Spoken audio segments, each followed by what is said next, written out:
Hey, we're live, pal. Wow, that's really loud.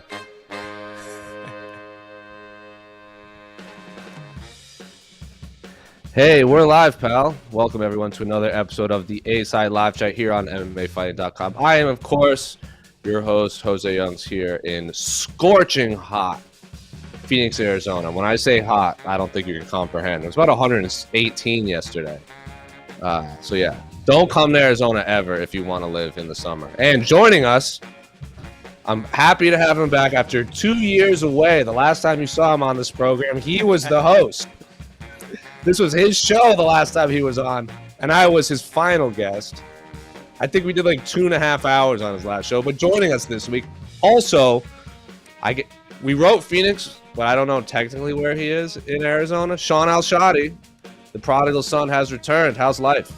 My man, it is good to be back. Life is great. I mean, actually, life is terrible. You woke me. You got me doing this like an hour after this Chris Paul news. I can't. Oh, yeah.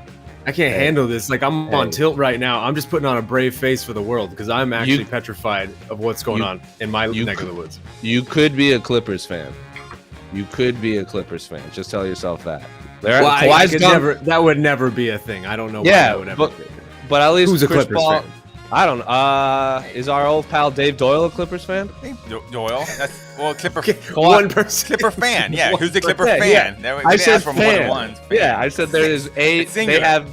I think Billy Crystal's a fan, so they have two. Yeah. And they lost Kawhi Leonard until next year. Chris Paul can come back. Through that.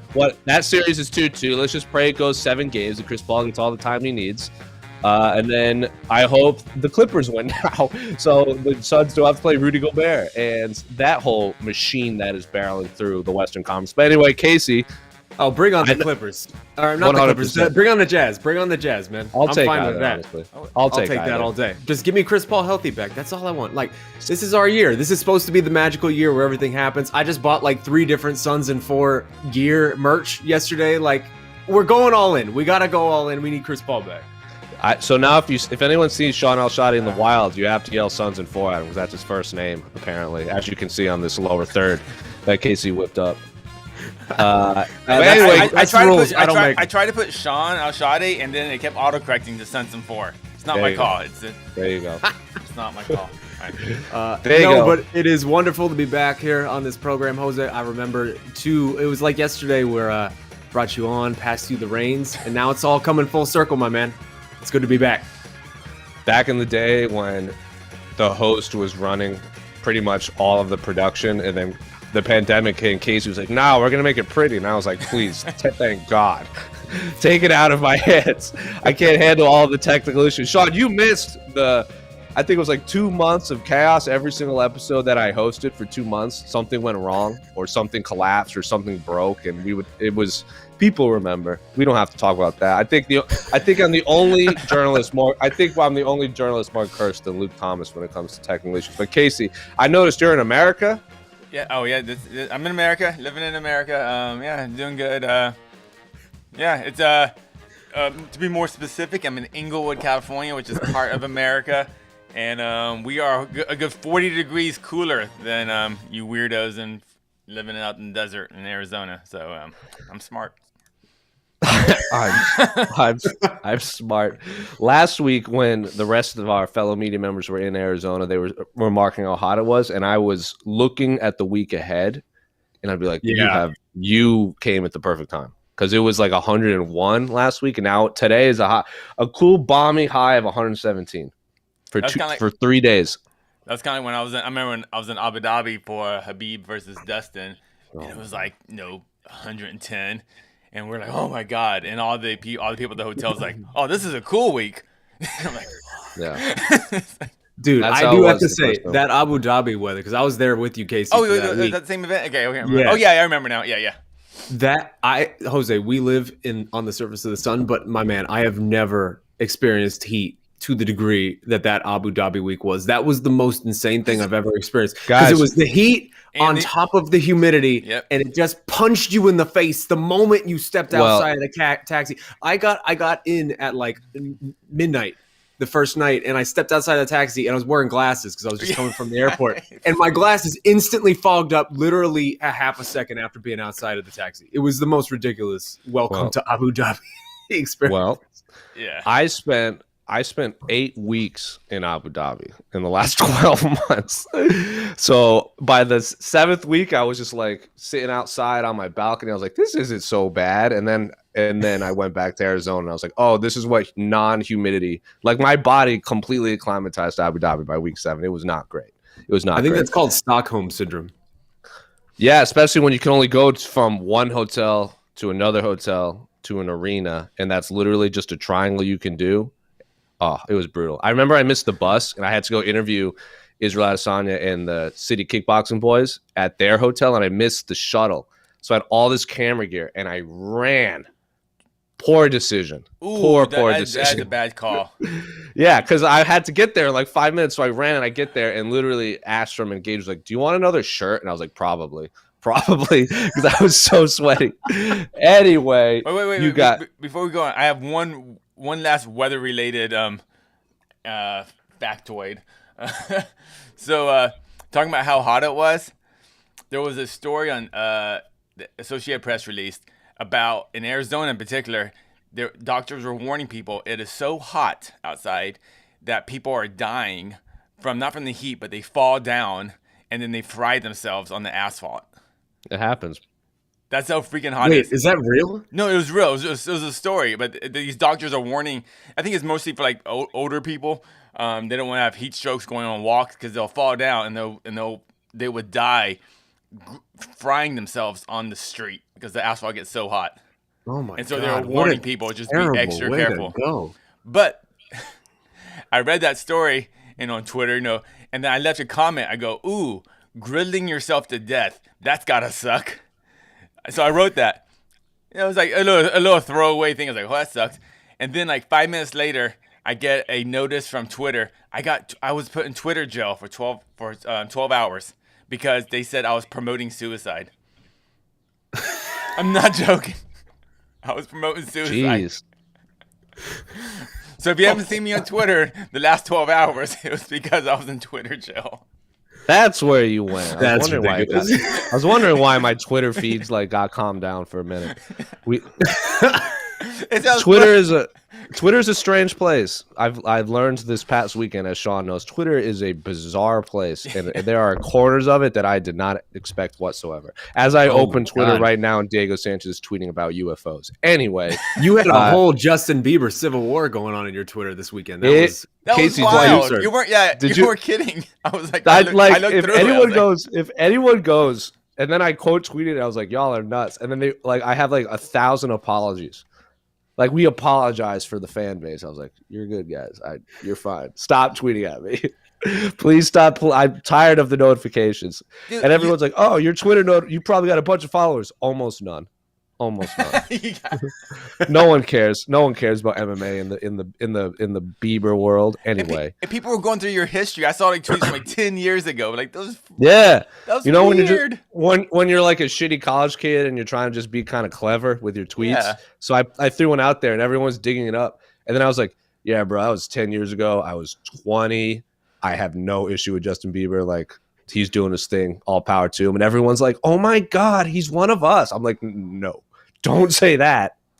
Don't say that. I just have no issue with him. And it was, and then everyone got on our colleague Damon Martin too, because he was kind of like, he like caught the shrapnel because they took all of their rage and like directed it at him. It was a very bizarre scene. Twitter is a strange place. Well, how weird is it also that MMA fans were all like, oh, Justin Bieber performed at the Jake Paul Triller event. Oh, and then a month later, the UFC, hey, look who's at our event, Justin Bieber. So that's amazing. I just want to know what Justin Bieber was thinking of when he was driving through Glendale, Arizona, past all the farms and everything. Anyway. You guys know the drill. We could talk about Justin Bieber. I know Shaun can't for the next 60 minutes, but will I answer your questions as they come? You can ask on Twitter. Shaun, I don't know if you know, but we're streaming on Twitter and Facebook now. So this isn't just a YouTube show. Look at this. Look at how this is grown up. We're on Periscope and we're on Facebook Live. So Casey's man in the questions. We have a ton that came in on the site and in the Twitter mentions. I'm sure more will come. I'm already seeing Sons in 4 comments in the YouTube comments section. So Sons in 4, baby. Keep that up. So keep it up. Anyway, Casey, what is our first question? I'm interrupting you. I just have to say I have watched that video about 40 different times at least. At least. A couple of things. Most impressive part is just the fact that he's holding homeboy while talking to other homeboy and just telling him, 100%. I'm messing up your boy. I'm messing up your boy. Gets one more shot and then does the Sons and Four. The execution on that is just flawless. The chain hold, like you ain't getting away. Oh my God. I could deep dive this video for like an hour and a half, but I don't think anybody wants to hear that. But excellent. Just 10 out of 10. Like if there's a perfect video on the internet, it's that. And that guy was such a punk. He was all trying to play it cool, and then he came in. Oh, he thought he was gonna be crying. Sucker punch. Totally deserved it, and the fact that you know that he totally deserved it because afterwards, Sons and Four King is out there doing the gladiator, "Are you not entertained?" type of situation in the arena, and none of the Nuggets fans are against him. They're all kind of for him and like on that side. And it's like, yeah, those guys probably deserved it. Fair play. Fair play to you, guy. Anyway, we done talking about Sprots ball. You know, Sprots. Can we talk about a real sport, mixed martial arts? Can we talk about that? Let's see what you guys got. Hit us with these damn questions. Let's see what we got here. It wouldn't be the ASAP if we didn't attend. From Waves, the Waves coming in our Twitter section. We got a blue check. So shout out to Waves, great musician. Go check out his music. I think he had a new song come out this month, or a new single, or they had a new single. Anyway, his question: can Paulo Costa be a babyface for the first time in his career if he fights Marvin Vettori next? So yes, I don't know. As we'll use this to set up a few things. Marvin Vettori, of course, came up short in his bid to dethrone UFC middleweight champion Israel Adesanya, UFC 263 this past week, and that was, of course, the second time they fought.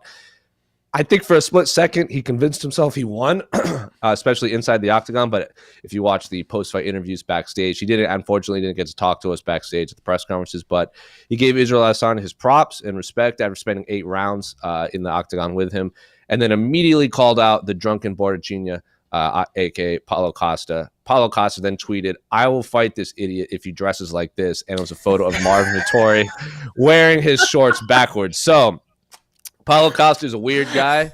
Marvin Vettori is a weird guy. They're both angry, muscly men, and both have losses to Israel Adesanya. So, Sean, can Paulo Costa actually be a babyface against Marvin Vettori? I mean, if he keeps coming up with Twitter responses like that, then it's possible. I didn't think that was a transition he would be able to make, but that's a 10 out of 10 right there. I like that one.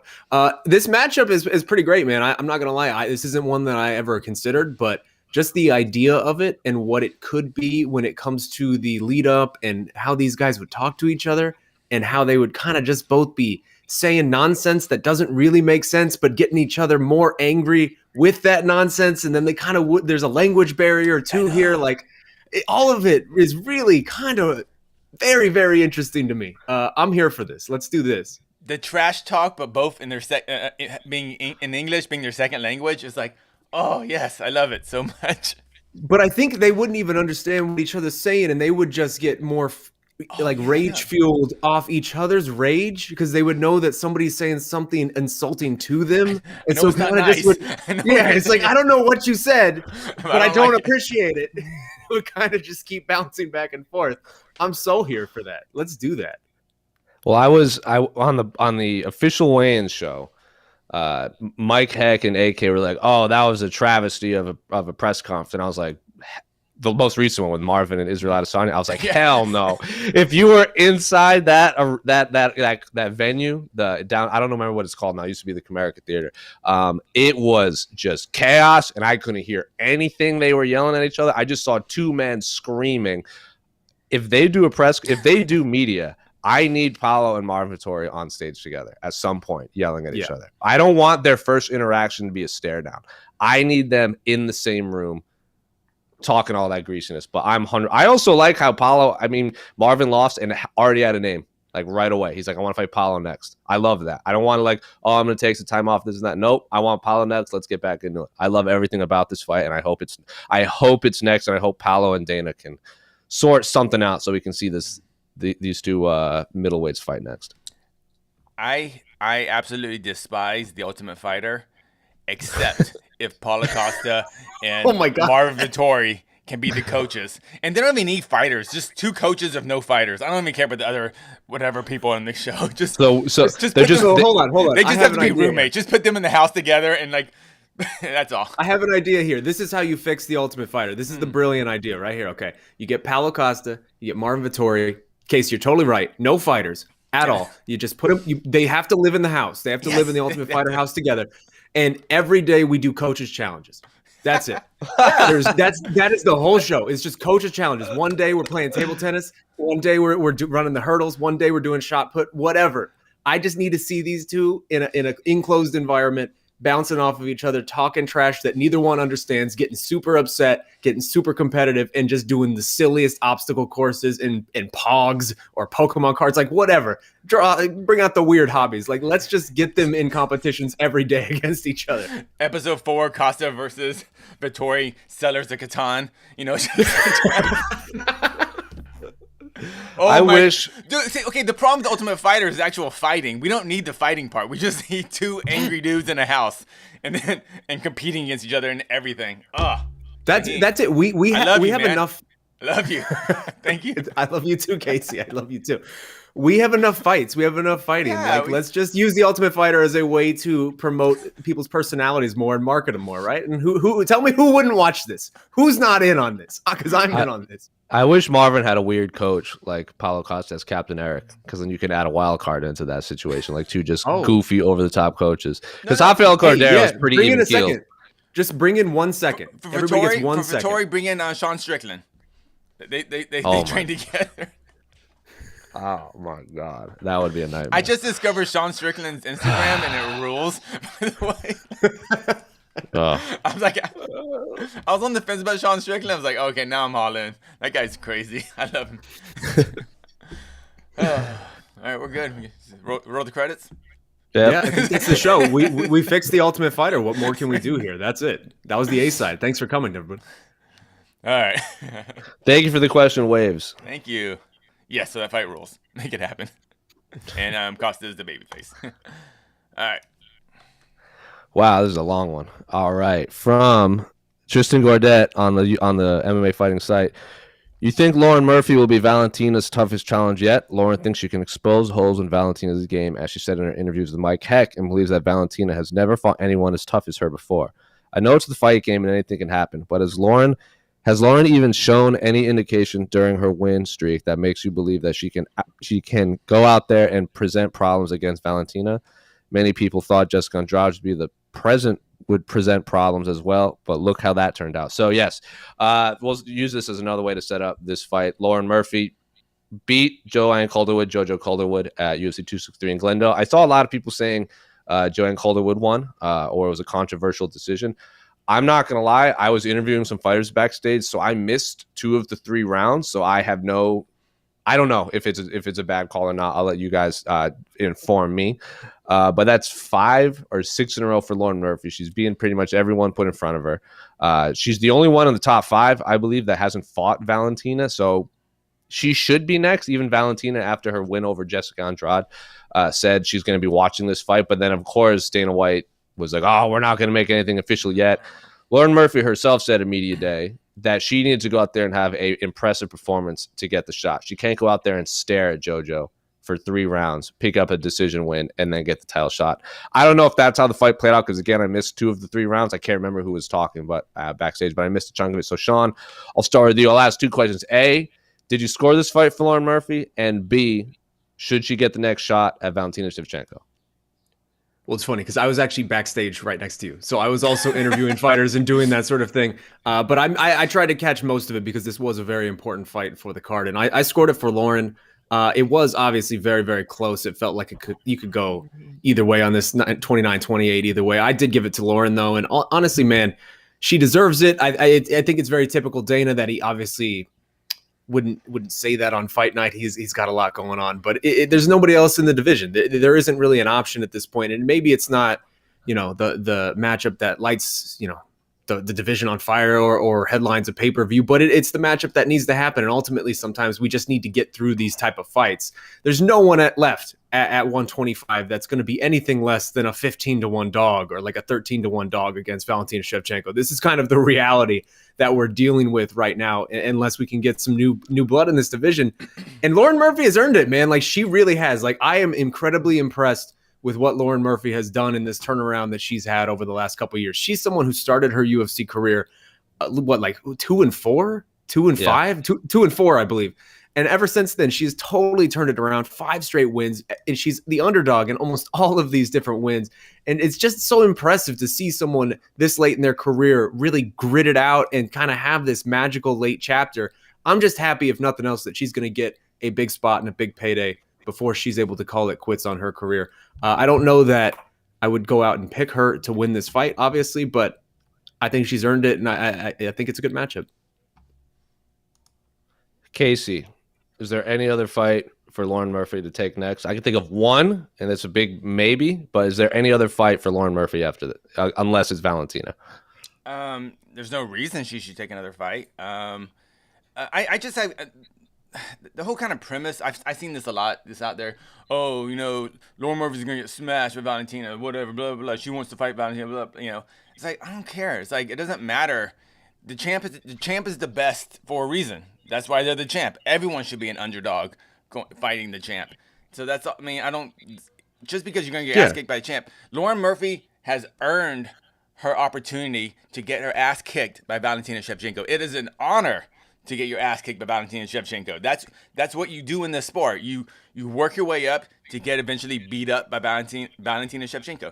That's how it works. I don't understand, like, she's not ready. She's a number one contender. She has earned this spot.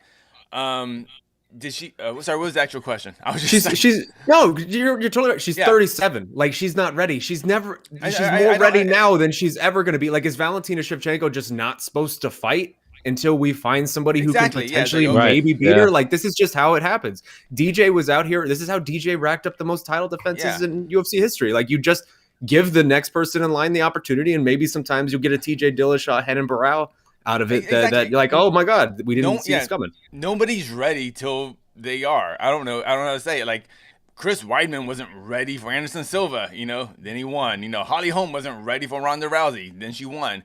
You can do this over and over forever. But I just think it's at least that premise. But there literally is no other option. Like, here's the top 5 right here: Jessica Andrade, Caitlin Chukagian, Lauren Murphy, Jennifer Maia, and Valentina Shevchenko. Obviously, like, everybody else has fought. Lauren Murphy is the person.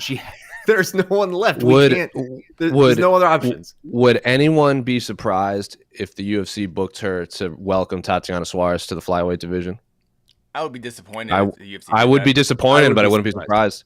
I wouldn't, because Tatiana's already said.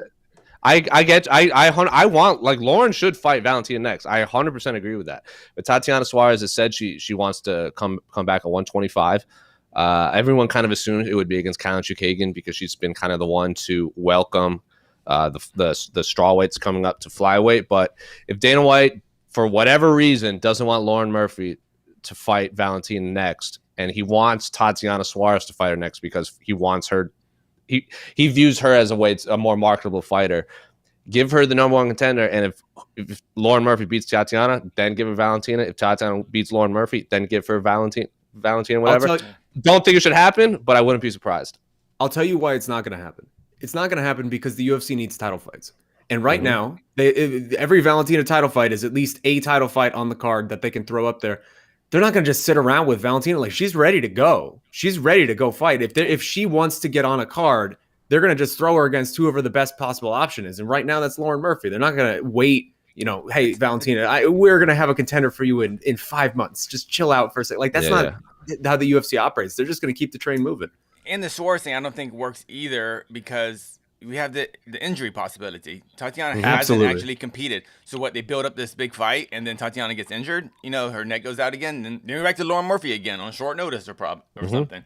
To me, like, she ain't ready or whatever. Marvin Vettori wasn't ready for Israel Adesanya. Yeah, we didn't have an issue with them main eventing in Glendale last week. It was fine. Murphy's earned her shot. I don't get it. It is what it is. Yeah, it is what it is. She's earned it, and I I mean, we can talk in who's going to win, blah, blah, blah, this, blah, blah, that. You know, of course, Valentina's going to be the heavy favorite. But you know what? No one's rolled through. People have beaten Lauren Murphy, but no one's rolled through her. No one's rolled through her. Lauren Murphy looks her opponents look real bad, and I think that's a skill in MMA. Yeah, and that's the kind of issue of Lauren Murphy is like in her fights, like no one looks really good or really bad. They just kind of happen. Like JoJo didn't get exposed or didn't look great and robbed or anything. It's just we kind of come out feeling the same about him. Essentially, that's kind of the issue of Lauren Murphy. It's not her fault, but she just hasn't, like if she would have finished JoJo in 45 seconds on the ground and pound or whatever, does our opinions change at all? It's just we're in the same situation. It's like someone has to fight Valentina. Lauren Murphy got the judge's decision, so she's next. Make it happen. Next question.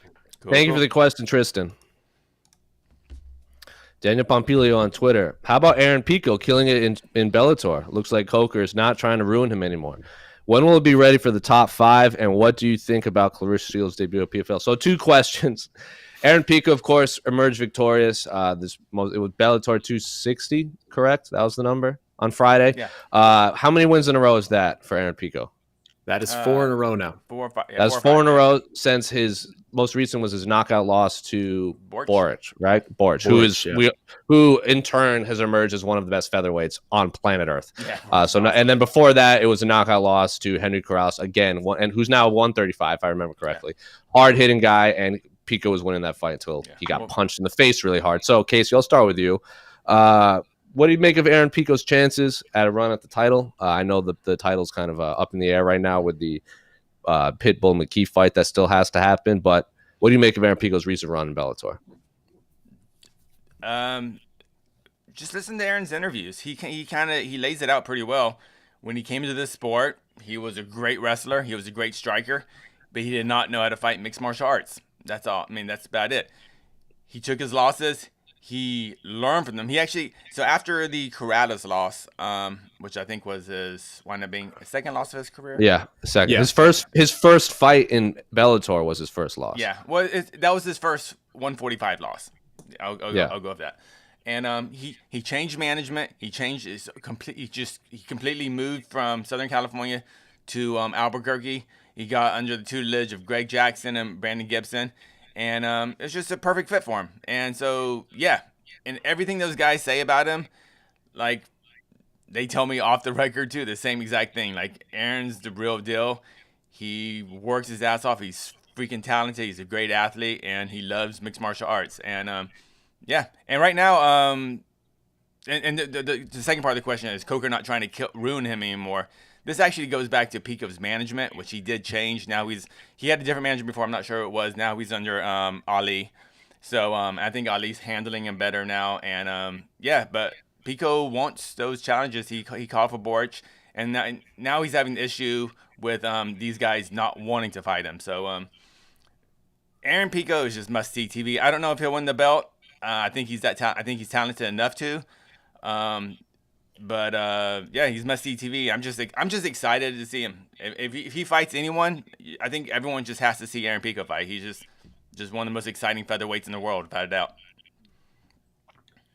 Shaun, we were watching this while we were waiting for our COVID results on Friday. What did you make of Aaron Pico's performance at Bellator 260?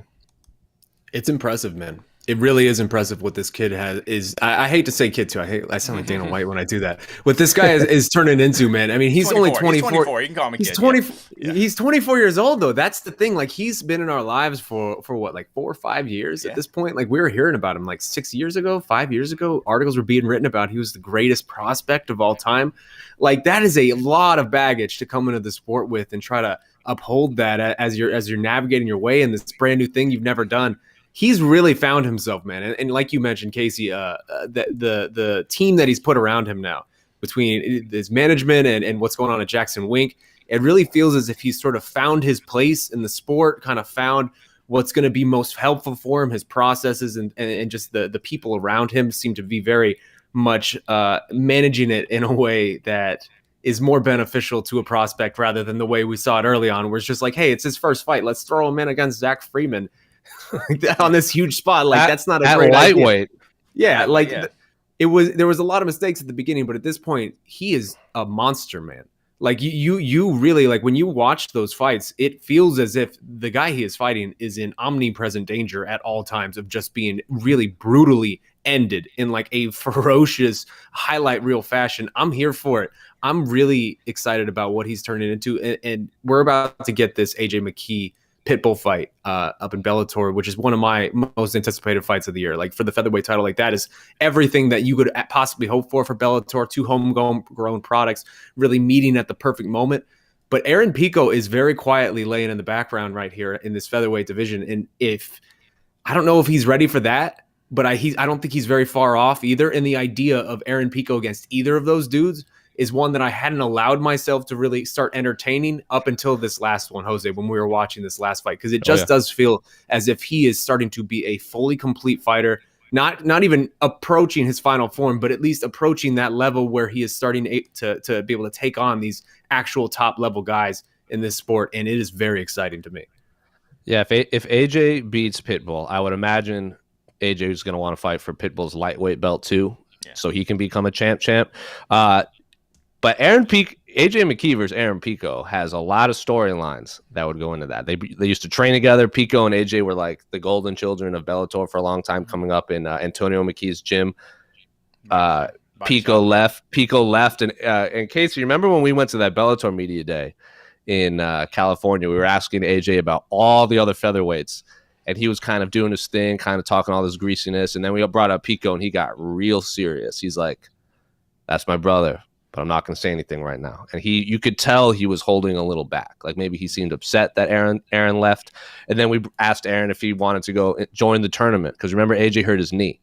And right before the pandemic, and the pandemic let him come back. And at that Dominus media day, we brought up like, Aaron, do you want to join the tournament? He's like, no, I don't. And then he started to ask specifically about AJ's knee.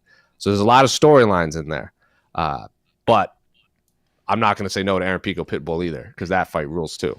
Yeah, I personally don't feel Pico and McKee will ever fight. I think McKee will go up to 55. McKee's even insinuated his body's going to outgrow 45, and he'll go to 55 soon. Yeah. So, and as much as I want to see that fight, I kind of don't want to see it, because it kind of feels gross in a sense, because it kind of feels like brothers fighting, and well, that's like what was Sean? Who's that? Remember World Series of Fighting? The Phoenix guy. Phoenix Jones fought his brother. Yeah. That was all kinds of terrible. That was all kinds of terrible. It kind of sound fun in theory, but when you see it, I don't know, for a big bag of money, it just feels weird.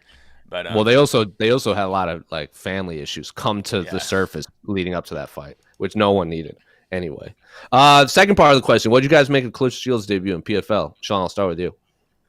I was conflicted, because obviously it was super impressive. Just the base fact of what she was able to do, I think, was incredibly impressive, right? Like, you're going into your MMA debut, something you've never done.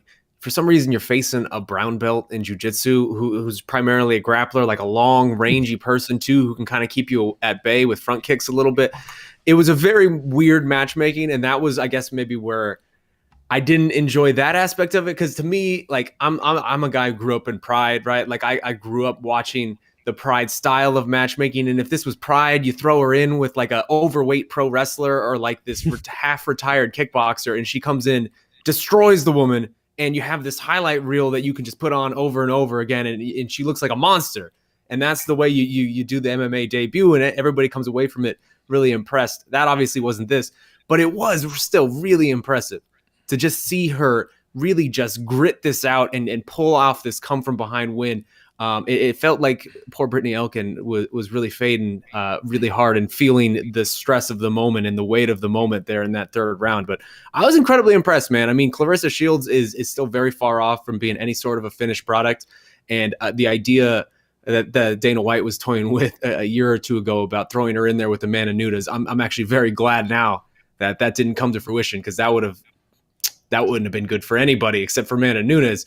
But she is impressive, man. She is really impressive. I don't know that she's going to be able to have time and the dedication to really make a true run of it here in MMA and really become who she would have been if she had committed only to MMA.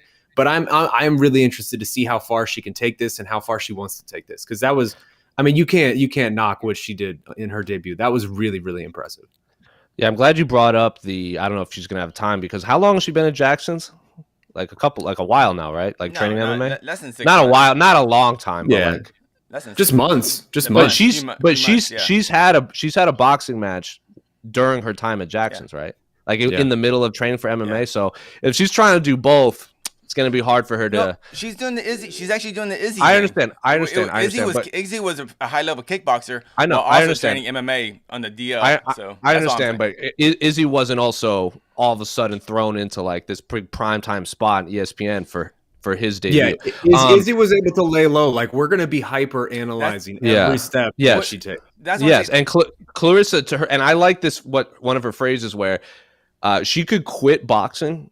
She said for like a whole year. She could take a whole year off. I can't remember who she said this to, but I saw the clip. She could take a whole year off of just training and still go in there and beat everyone in her division of women's boxing. She said that's how much better she is at boxing. So I think she is going to jump into MMA a little bit more, but it was a weird fight for me. Because I think her opponent, who was a brown belt, had like her arm at one point. She had double grips at one point. Like if she just kind of hit the Kimura, she could have probably got that. But weird fight. But we saw a lot from Claressa Shields. Casey, what are your thoughts?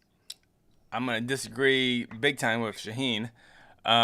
You said that was a weird matchup. I completely disagree. She was a handpicked opponent on purpose, because I've known Greg Jackson for a while.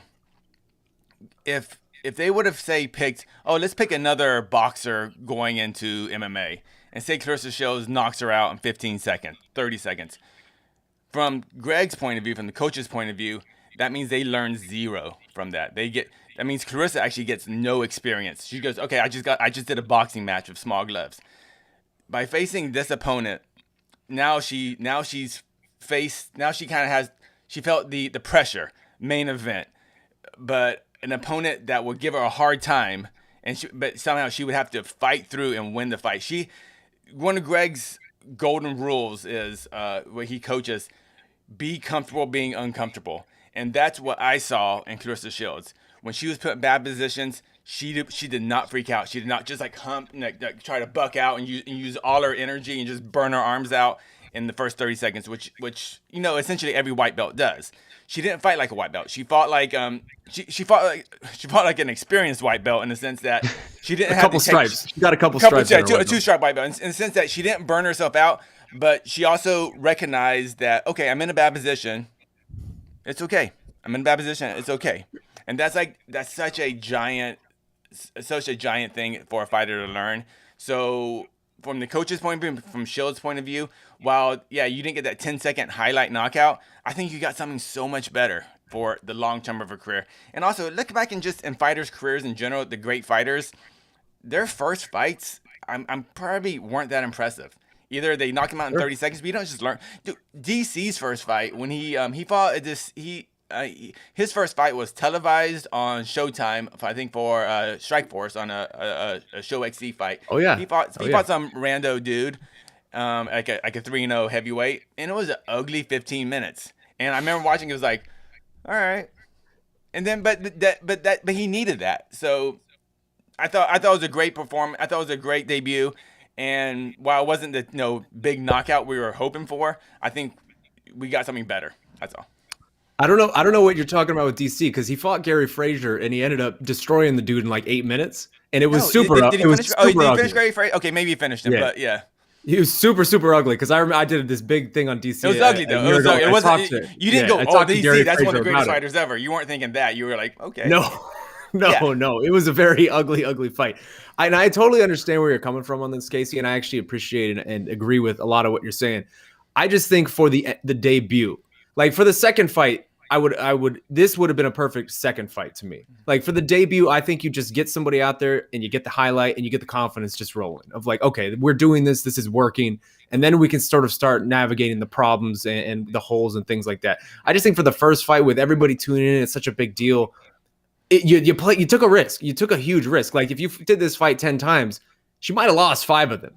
And that would have been a really, at least if you're PFL, that's a nightmare scenario, right? Like you really went all in on this. But they avoided it. And I think everybody comes out of it looking good. So you can't complain about it. You definitely saw her white belt, as Casey said, on display when I think her opponent got full mount and Claressa was trying to box off of her back a few times, but then like she snapped out of it immediately. Like it was just like It's instinct.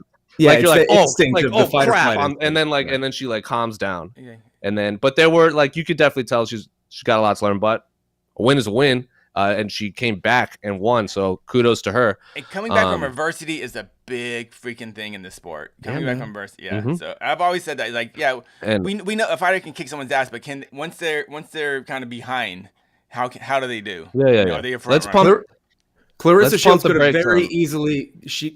very easily given up on herself in that third round and been like, man, this was a terrible idea and I'm looking awful on national television right now. But she didn't. She's a champion. She's a 2-time freaking gold medalist. Like she's got it in her that none of us have inside of us. So she had that Brandon Moreno type joy when she won her debut. And I thought that just as a fan, that just feels good to watch. That's all. It does. Fans in my Twitter mentions, let's pump the brakes on Claressa Shields versus Kayla Harrison. That's not happening anytime soon. No, I'm just talking about people. I tweeted about it, and people were tweeting at me. I'm like, I don't want to see that at any point in the next 12 months. Anyway, thank you for the question. Back to back non-UFC questions from Daniel Pompilio. MMA. What's from Azan Zaman on the site? What's next for Chase Hooper? Every fight looks like a tough fight for him. Jose, tell us an Arizona Mazzagatti story. The Arizona crowd was horrible. My God. So I'm going to start with the second. I don't think the Arizona crowd was like they booed. Like I was disappointed a few times, but I don't think they were horrible. Okay, definitely. I'm jumping it. Okay. We're both Arizona guys. We both have grown up in Arizona. We can acknowledge when Arizona sucks more so than anybody else. No, in the I agree. media, So right? I was gonna bring up. Remember when the UFC card was in Phoenix for Kane Francis? That was a horrible crowd because they were doing the wave like during the Cynthia Calvillo Courtney Casey fight. Like that was a horrible crowd. I like that the wave is your barometer for a horrible crowd. Like, that's the first thing that pops in your head is they were doing the wave, and you can't do the wave. If you're doing the wave during a fist fight, nothing's happening in the fist fight, and it's just. But I think that crowd was more horrible. I think that the Phoenix crowd was more horrible than the Glendale crowd. This was an atrocious crowd. I could say that because I live here. It was one of the worst crowds. It was the worst crowd we've seen in the post-pandemic sort of comeback that we've been doing here by far. And considering the places they've gone, that I'm ashamed to be able to say that. Let's just say that. How's Florida beating you out, guys? If you're in here booing every single second that somebody's hitting the ground, you're out here booing Damian Maia in his retirement fight, essentially from the UFC for no reason, just because he's doing Damian Maia stuff. Like, come on, guys, come on. You have to be better than that. Everybody is watching you just be crappy from the first fight on. Like it was instant. I don't remember which fight it was, but it was one of the early fights where just like stuff was kind of stalled for like a couple seconds. And it was just like at that point on, the boo birds were all out in full force for the rest of the event. It's just like, guys, groundwork is part of the game. Like, what are we doing? We're not even booing boring groundwork. We're just booing all groundwork at this point. It was terrible. It was terrible. And the fact that you can't admit that, Jose, shows me that you're just you're just a little too biased, my friend. Well, here's the thing. I was going to say at the end of my ramblings, I was out in the lower bowl for the first fight because there was no one backstage to interview. And then the last three fights. And everything else I was backstage. So if you were out earlier than me, you definitely got a better sense of the crowd than me because I was out there for Diaz Leon Edwards, which was pretty raucous at times. The Brandon Moreno fight, which I couldn't hear myself after that fight ended, and I was there for the three big fights. Other than that, I was backstage.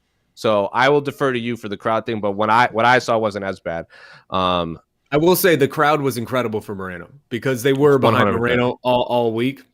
There's a huge Mexican, population here in Arizona, and there was a huge, like the amount of support that was there for Brandon Moreno that night was unreal. There were Mexican flags all over the place, and when he won, we said it on the post-fight show, but that truly felt like a magical moment. Like that's a moment I am not going to ever forget. Like I have been in the arena for a lot of different fights and a lot of different crazy outcomes, but there are very few moments, you could count them on a couple hands, where it's just like, I will remember that for the rest of my life. And that was definitely one of them because that was just unreal. The emotion in that arena was crazy. It was the very first fight of the night between Felipe and Collier. I didn't think that was that bad of a fight. I thought it was just kind of two heavyweights just throwing punches at each other for 15 minutes. I was entertained, and the crowd in the lower bowl was very much into it. But there was one fan who was louder than all of the other fans, and the second it got past the 3 minutes, I could tell that he bet that this fight would end in under 3 minutes because he yelled "boring" at the top of his lungs for 2.5 rounds. And then a bunch of his other fans not with him all tried to fight him because this fight ruled and this guy was yelling "boring" and a bunch of people went and confronted this rude fan. So I had 3 epic crowds and then a bunch of fans defending bad heavyweight MMA. So it was a weird scene. But anyway, Shaun, do you have any Arizona Mazzagatti stories you want to share? Oh my God, this guy. So we're talking about the ref that did the Hill Craig fight, right? Yeah. So correct. His name is Al Guinea. He's been in, I don't know how many regional shows you used to go to back in the day, Jose, like a lot of Rage in the Cage and stuff. I went to a lot of those shows. Like growing up, I just loved MMA, and there was a ton of promotions around, in particular Rage in the Cage. So I would always just go to these Rage in the Cage shows. Al Guinea has been an Arizona referee for a long, long time. And the first time I ever saw him referee a regional show, I can't remember the exact situation. I can't remember the exact fight and circumstance of what happened. So I'm not going to say something because I don't want it to be incorrect, but I just remember that he really badly screwed up something to where it was just like, you're in the crowd, you're watching, you're like, dude, that's the most obvious thing. Like, how did you mess that up? And it's a show that 8 people are at and no one's paying attention to and everyone's drinking. So it's like, it's easy to lose and it leaves your mind. But I can't at this point count the number of times I've seen that guy just make simple, ridiculous mistakes on these regional shows. It's a lot. It's more than 2 hands. Like I could count it on more than 2 hands. And yet every single time that a big event or a big promotion comes to Arizona, somehow he finds his way onto these assignments and he gets sometimes some of the biggest assignments. And I was going through my Twitter history because I was like, I'm sure that I've sent this tweet before of like, Al Guinea is a local, because like every time this happens, people turn to like people like me and you, Jose, where it's like, it's Arizona. What's going on with this guy? And I was like, I'm sure that I've sent a tweet out before of like, oh, this is Al Guinea. He's a local. He's not very good. And literally there was like at least 1 or 2 different tweets that were basically the exact same tweet that I sent out on Saturday that I had sent out like years ago, like a couple years ago. And then a couple years before that. It's just like, it's a consistent thing that happens every couple of years is the big shows come to this place. Al Guinea gets a fight. Al Guinea messes up a fight. And then everybody's like, oh, why was that guy out there? I don't understand how this keeps happening. The fact that one was as bad as it was, like I've never seen an arm do that. And then the fight just kept going for like another, 10, 15 seconds after the arms kind of just flopping around. Like Al Guinea's supposed to be a black belt. I don't really know how you screw that up. Regardless, I wish that the Arizona Commission would not put these local referees on these shows. That's all I ask. Like, just bring in the big guys like most other commissions do. It doesn't make sense that you just decide that, hey, this is our chance to give this guy some run. It's not. It's not your chance to give this guy some run. Make us look good for the rest of the world, please. Make us look good by making sure no one from here is actually responsible for anything going on. For real, man. Because I even remember when we would go to those World Series of Fighting shows, Shaun, and he would be like part of the World Series of Fighting. And you're like, oh crap, something terrible is about to happen right now. But yeah, Arizona Mazzagatti is a funny nickname. Can I defend? What's his name? Ray Guinea? Al Guinea. Ray Jennings. Ray Jennings. Oh, I gotta defend Ray Jennings here. I'll say this. It was a weird non-stoppage, but there has to be some responsibility on Jamal Hill too. It's like because the way the rules are set. So say if Mr. Guinea sees what's going on, but he sees that Jamal Hill is still fighting his way out and stuff. The problem is if he stops that fight, go, hey man, is something wrong with your arm? And it turns out there's something not wrong with his arm. It just turns out, well, I'm just swinging crazy. Then the fight's over though. I'm just saying the fight's over. There's no like, let me check on it. Okay, continue. That's what I'm saying. Like, so Right. that's and we would hate that. We would hate for that to happen. Then we'd go like, oh, Ray Jenny, Al Guinea, he sucks as a ref. I can't believe he stopped that fight on an early stoppage, because we've seen that before. Refs think the guys are out, and it turns out no, that this is how I'm just relaxing because I'm just in a submission. The choke's not in. I think what's his name? Chas Kelly was a kind of a classic example of that. So I want to give the ref a little bit of a leeway in that sense. And also Jamahal Hill, if his arm is broken or dislocated, that's on him. He has another arm. He can quit fighting. He can tap out. So I'll just say that. And that's totally fair. That is absolutely fair. Everyone makes mistakes. That's an incredibly difficult job. I couldn't do that job. I would never act like I could do that job.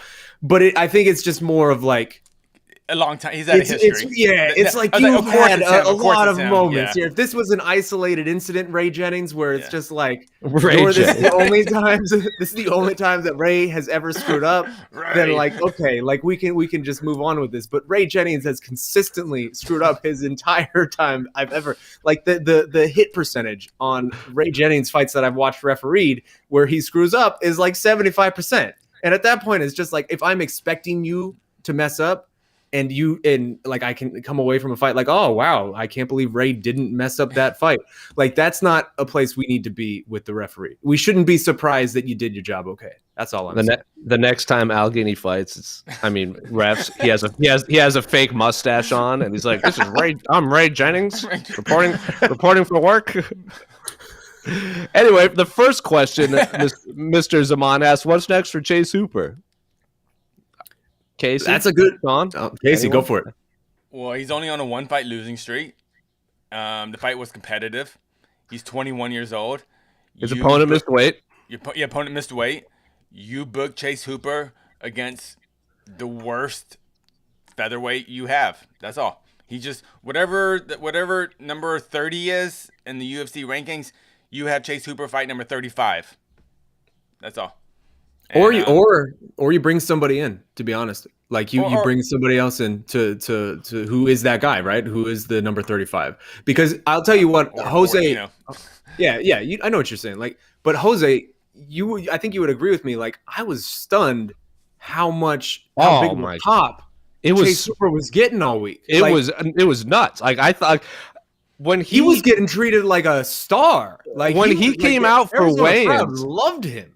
When he came out for weigh-ins and I heard the crowd, I had to, in my mind, I'm like, is he from, I know he's not from Arizona, but does he have ties to this place? Because he was treated, after Nate and Izzy and Brandon Moreno, Chase Hooper had the biggest pop. And I had to research why, and I couldn't figure out why outside of he's just a popular fighter. Yeah, he's just over with the fan base, to use a pro wrestling parlance, like at least to a degree that I didn't expect.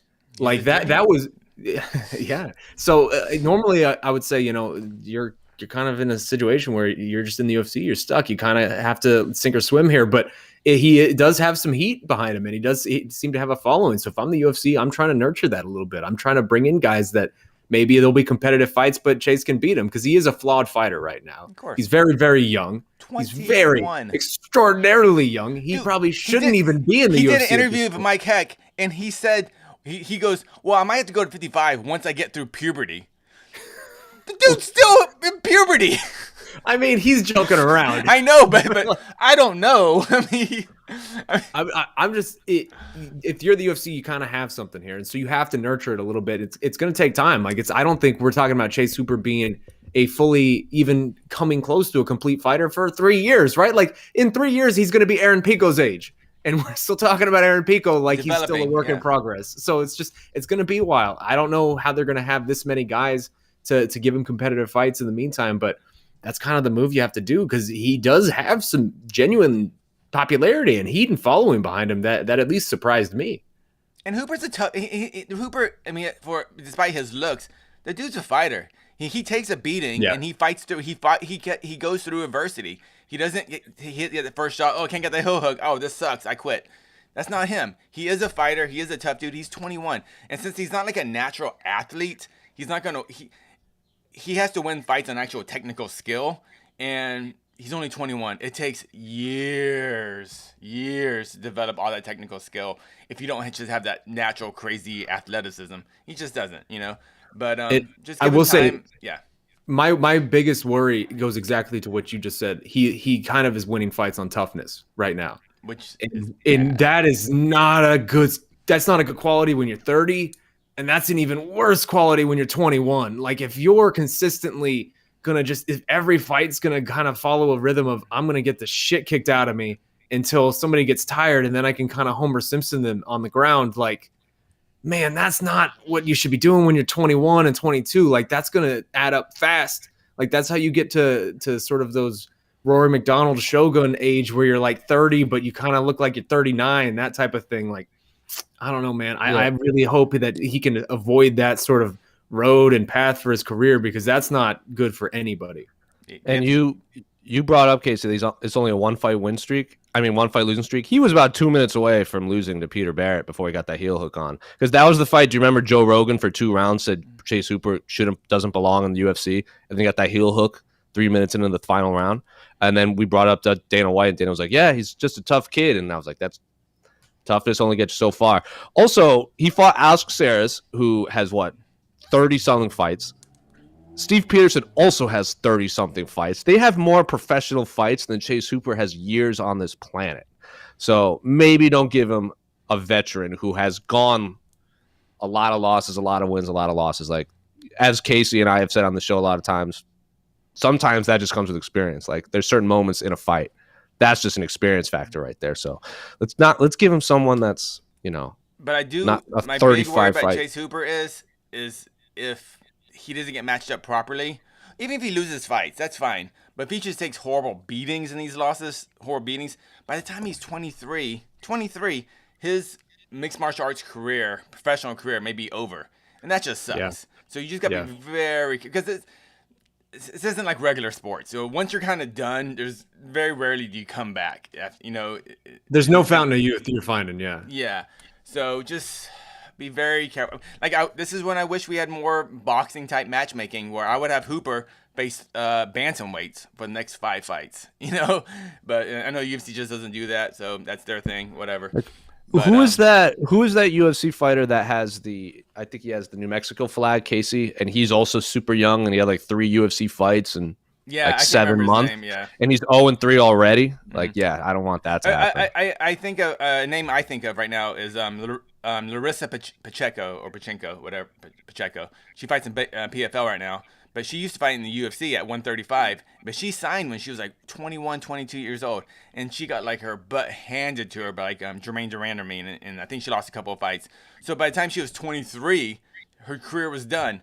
She fought in Brazil, and like 4 or 5 years later, now she's doing pretty well in PFL. Of course, she has to run to Kayla Harrison again, but that's another issue.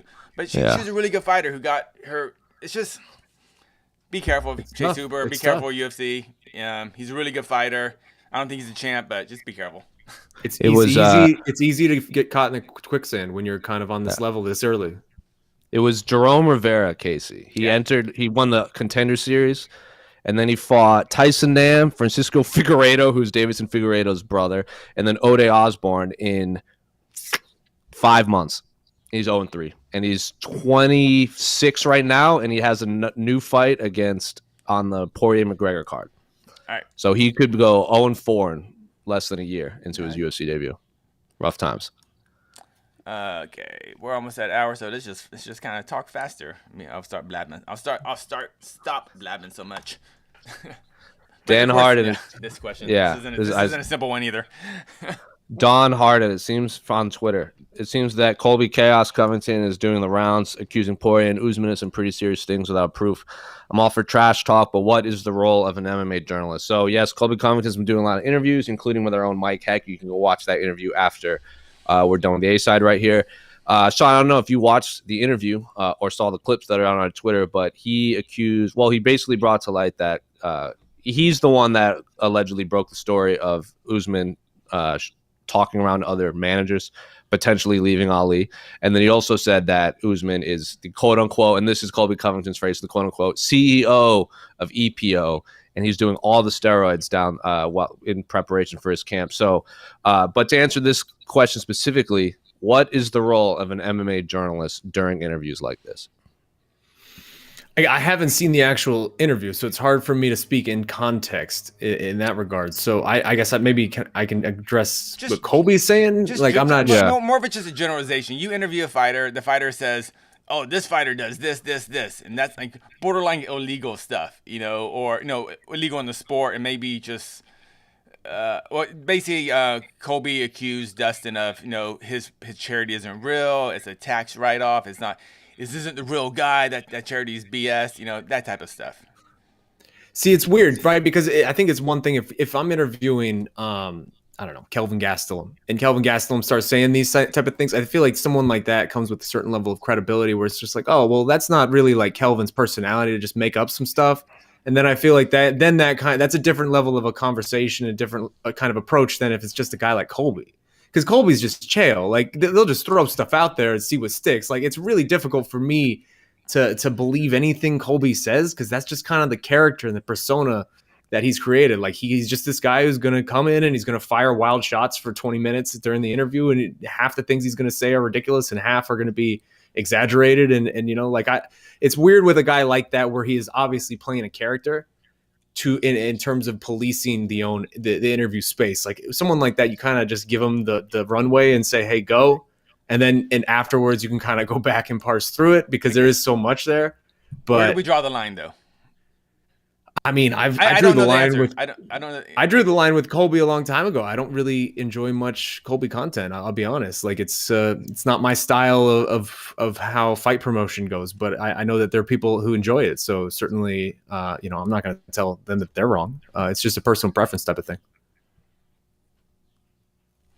I think back, with the difference between him and Chael is like there was always a sense of humor with Chael. I mean, the whole carrot on the bus thing. It was always like you knew that was fake. You knew it was like a story. It was like a funny haha story, but you never but you didn't go, wait a minute, so how long was this stick, Chael? Like, how did this work? Well, Chael was pure pro wrestling. That was all tongue in cheek. Like, you could tell that his tongue was firmly planted in his cheek for all of it. Colby's is much more mean spirited. That's what I mean. Like, I'm just gonna be as mean as possible. Like, you're attacking the guy's charity, and it's just saying it's not real. I mean, let's not forget about his ESPN interview split screen with Usman, where he said, "Go back to your tribe," with smoke signals and stuff. Like, that is just horrendous. That's just horrendous talk right there. But I don't know. Yeah, I don't know, Mr. Harden. That's because even like the drug stuff, is he accused of Vettori of taking steroids? Vettori accused Izzy of taking steroids. I mean, that's just a pretty common. I know. Trash I feel like we consider in the MMA world, we consider that just whatever. You don't like. Okay, sure, but yes, it's that line. Well, Vettori was suspended for testing positive for a banned substance in the past. I think that's why Izzy was bringing that up. And then remember, but that case was a lot more complex than 100. He was suspended. No, like, he didn't actually do anything wrong when it comes to 100. We understand that, but I think in the eyes of fans that don't follow the USADA situation and everything, they just see drug suspension and they just jump to conclusions, which we all know happens. And then Israel Adesanya, of course, had the weird chest thing, and everyone was pointing. His fellow fighters were saying steroids, and we all know the situation. But I think that was just also two fighters playing up to the eyes of the fans, like throwing accusations out there. That's different than what Colby Covington was doing. I will say, I'll throw an addendum onto my answer before of what's the role of an MMA journalist. And I think in this regard, if you're going into an interview with Colby, it's essentially, that you're kind of you're doing some sort of performance art, right? You're doing some sort of act for everybody that's kind of like, hey, this is going to be just a fun, depending on whether you enjoy that type of thing, 20 minutes where lots of stuff might just happen.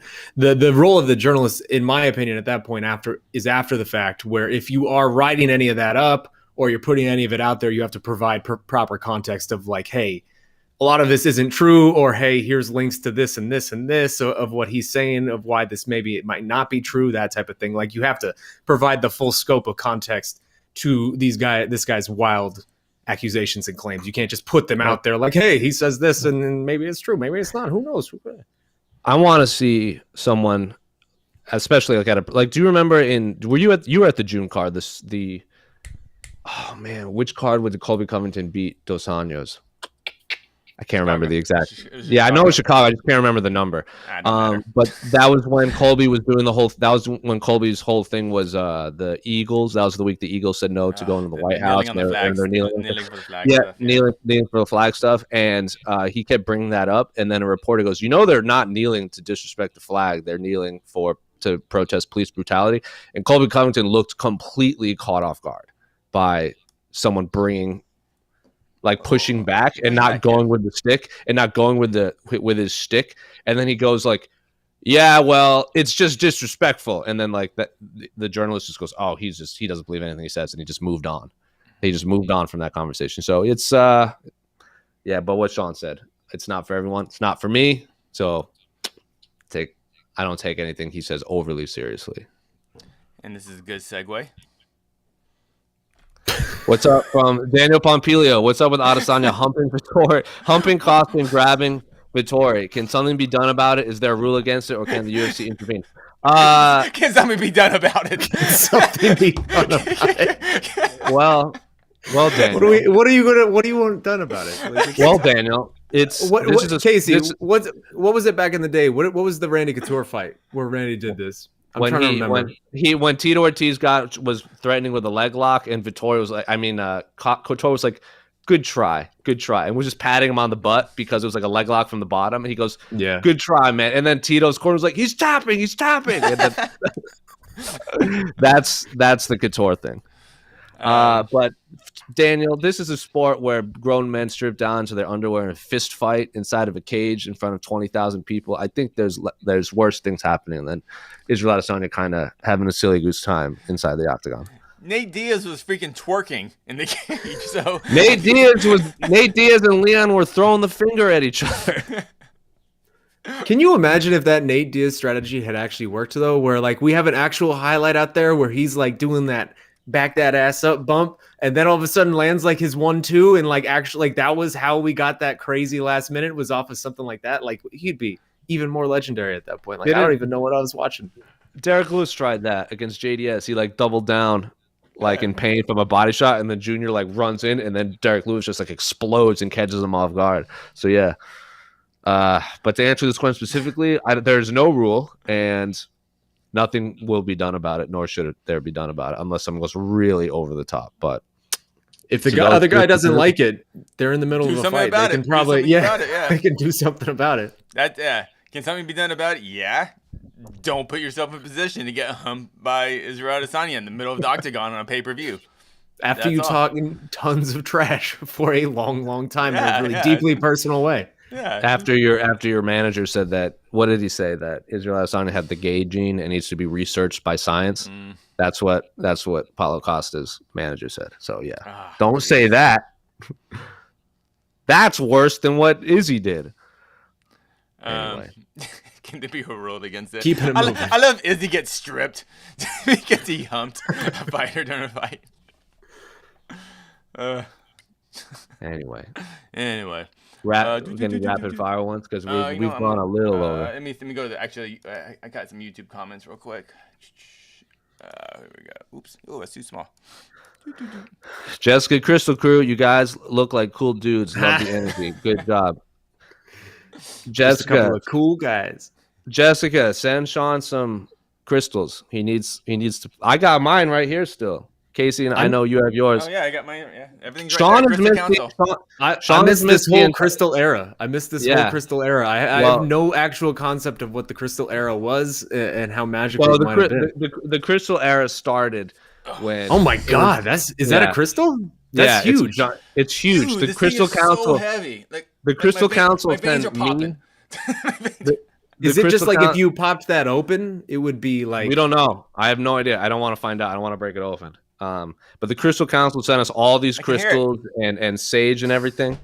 It started during the Pete Carroll, José Youngs iteration of the A-side when it was just us two. And Jared Cannonier had just knocked out Jack Hermanson, I think in Copenhagen. And Jared Cannonier was on the ESPN desk on ESPN. And Tyron Woodley goes, "What's that around your neck?" And Jared Cannonier pulled out his pyrite crystal and said it wards off negative energy and this and that on ESPN. And Pete was absolutely taken aback and had no idea things like that existed. And then a bunch of people tweeted at us about their crystals, including UFC bantamweight Brian Kelleher, Jessica right here, Molly McCann tweeted at us, and so on and so forth. So then it became a running thing. Jessica and various other people sent us crystals. We gave Brian Kelleher a crystal before his fight against Ode Osborne. He asked for one. If you watch the official weigh-ins, you can see Brian Kelleher yell something out to the crowd. He's yelling at me and Pizzi to give him a crystal. We gave him a tiger's eye crystal, which is supposed to bring monetary wealth. So if you watch the ceremonial weigh-ins, he gets on the scale and he holds his tiger's eye crystal that we gave him. Less than a couple hours after weighing in, Claudia Gadelia Alexa Grasso gets pulled from the card. Brian Kelleher versus Ode Osborne was supposed to be on the Fight Pass prelims. They get elevated to the main card, and Brian Kelleher wins with that guillotine choke and gets $50,000 bonus. So I'm not saying it was the crystal, but it was 100% the crystal. So now we have various other people calling in. We even interviewed Jared Cannonier, and he brought us to his crystal room, which is just pyrite as far as the eye can see. We talked. I chatted with him a little bit on Fight Island. He was doing like some ceremony thing inside the octagon on the beach where he would lay all his crystals in the sun and collect their positive energy and this and that. So yeah, there's been a lot of crystal talk. We even gave Pizzi a crystal on when we did a preview show, and he went all in on it. So it's been an interesting 12 months with the Crystal crew. And it was Jared Cannonier we called him Captain Crystal for a long time. And then his Twitter kind of became a little out of control for a bit when he was, tweeting a lot of things about a lot of things. And I think Jessica says Jairzinho is the new Captain Crystal because he wears the same crystal to every single card event. Someone gave it to him, and he doesn't know what kind of crystal is because we, of course, Shaun, as you know, journalism integrity, we did research on it and asked him about it. He doesn't know, but he said he would find out. And that is yeah. So what a run for the Crystal crew. Jessica, send some crystals to Shaun. He needs some on his mantle on the back. Couple more comments before we get out. I'm redoing my whole studio, so yeah, I'll put some crystals. I got all sorts of new things coming. So. Casey and I both got there you go. Noah, man. Suns in 4. Suns in 4, baby. Let's go. Chris Paul, get back, please. Please, I need you.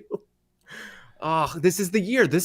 We're never going to have another chance like this, man. Like everything is breaking our way in the way that it never does, in the way that it always does for other people and not for us. We're watching it happen. You can't do this to me, Chris Paul.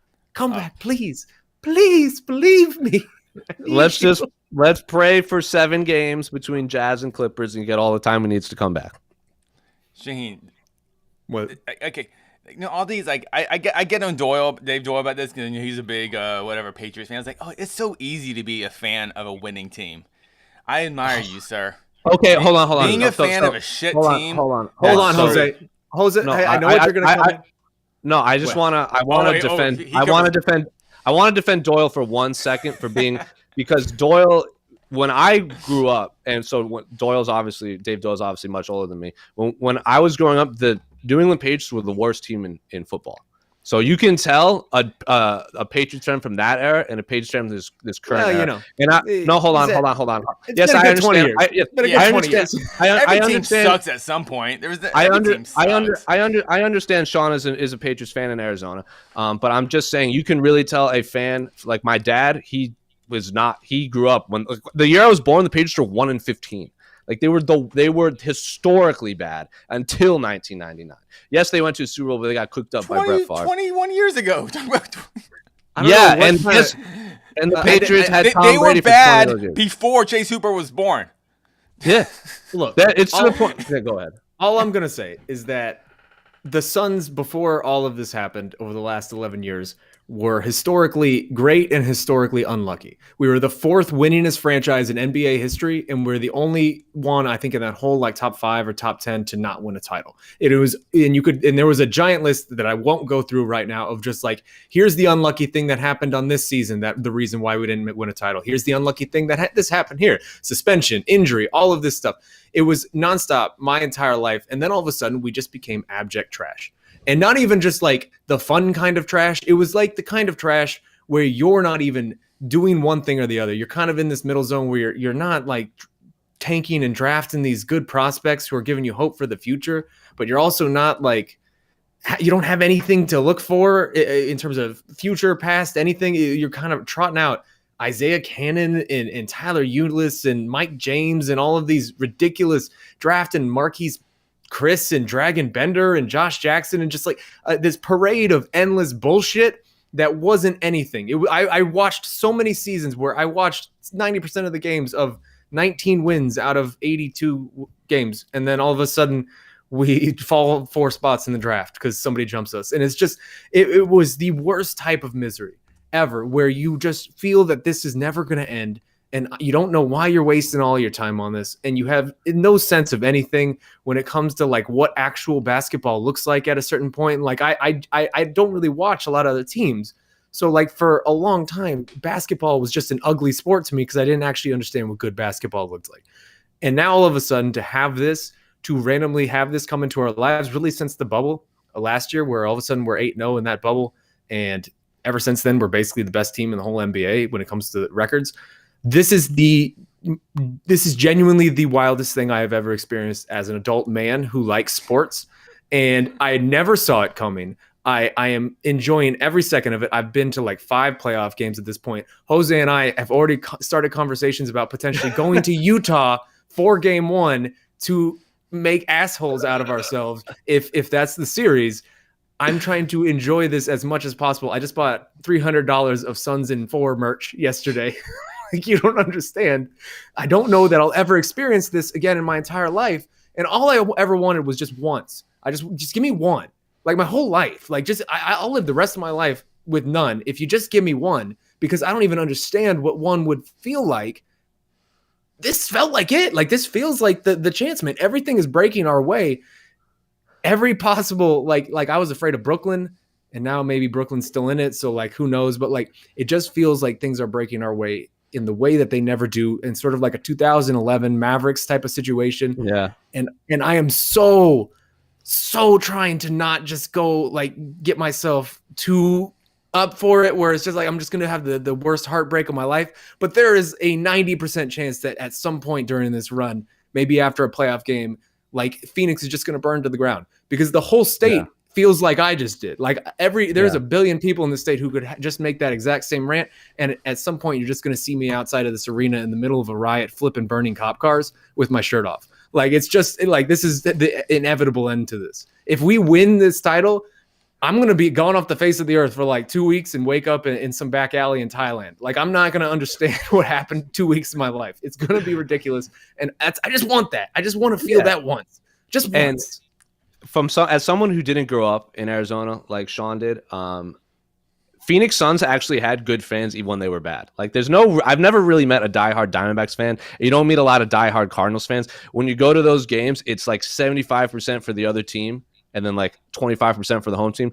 Suns fans, to their credit, have been a very vocal and very, like, you've all seen the video of that, of what's her name at the city council meeting, whatever. Like, Suns have great fans, and they stuck with this team when they were trash. Also, I know a lot of you tweeted at me when the Suns won, when they beat the Lakers and they swept the Nuggets. Send all that to Shaun, because as you just heard, he's an actual diehard Suns fan. I like the Suns by proxy after living here for 10 years. Send all that positivity to Shaun. He needs it. I'm just saying, we're going to Utah game 1. It's going to happen. All I'm saying I'm ready to go, man. Once that series is over, I'm buying tickets. All I'm saying, Shaun, it feels better. I admire fans of shitty sports teams, because that takes commitment, and it feels better when they do win. God. Being a fan of a winner, that's easy. Being a fan of a shit team, that's where you go. When my grandmother saw the Boston Red Sox win their first World Series in 2004 after 86 years, I have never seen a happier human being, because she was like, she missed the last Red Sox World Series, obviously, and then she died a year later, and she even was like, I can die happy now. And I was like, I have no idea what that feels like, because I was 13 when the Red Sox won the World Series. I'm never gonna know it. I have no idea what it's like to be part of a team that didn't win a World Series for 86 years. So yeah, good on you, dude. When the Astros won the World Series, I feel that moment. I can still remember that moment. So yeah, man. Like I can't. Last thing on this, I can't tell you the amount of times that I've had conversations with buddies over the last 10, 15 years where we're just sitting in a garage hanging out at 2 a.m. and it's just like, I am genuinely afraid that I will die and all of this will have been for nothing. And I got nothing out of this. Like nothing positive came to me for all of this stupid time and energy that I invested in this crappy franchise. And finally we might have this one shot. And I need it. I need it so bad. Sons in 4, moral of the story. Sons in 4, Anyway, baby. that what a fantastic way to end this. From Guilherme Cruz, Brazilian MMA media extraordinaire. This Shaheen guy is a handsome dude. Thank you, Guilherme. He's a handsome dude. He's like 6'5", too. Anyway, we'll have to have Guilherme back on the show because he's playing dad now, so he's kind of he has his handful of the new young one. But anyway, this has been the A-Side Live Chat here on MMAfighting.com. This has been Jose. Sean, do you have anything to say before we close out, or did you just go on your full rant and that's how you want to end it? Nah, man. I mean, I appreciate having you back, or having you back. You having me back. Thank you. Thanks for having me back. It was so much fun being back on the ground with you last week, and I'm so excited for the future of MMA fighting and what we're going to do here. We got big plans. I can't wait for it. It has been an honor and a pleasure. I'm sure we will do this again. Sons in 4, baby. Sons in 4. Casey, anything you want to say from America?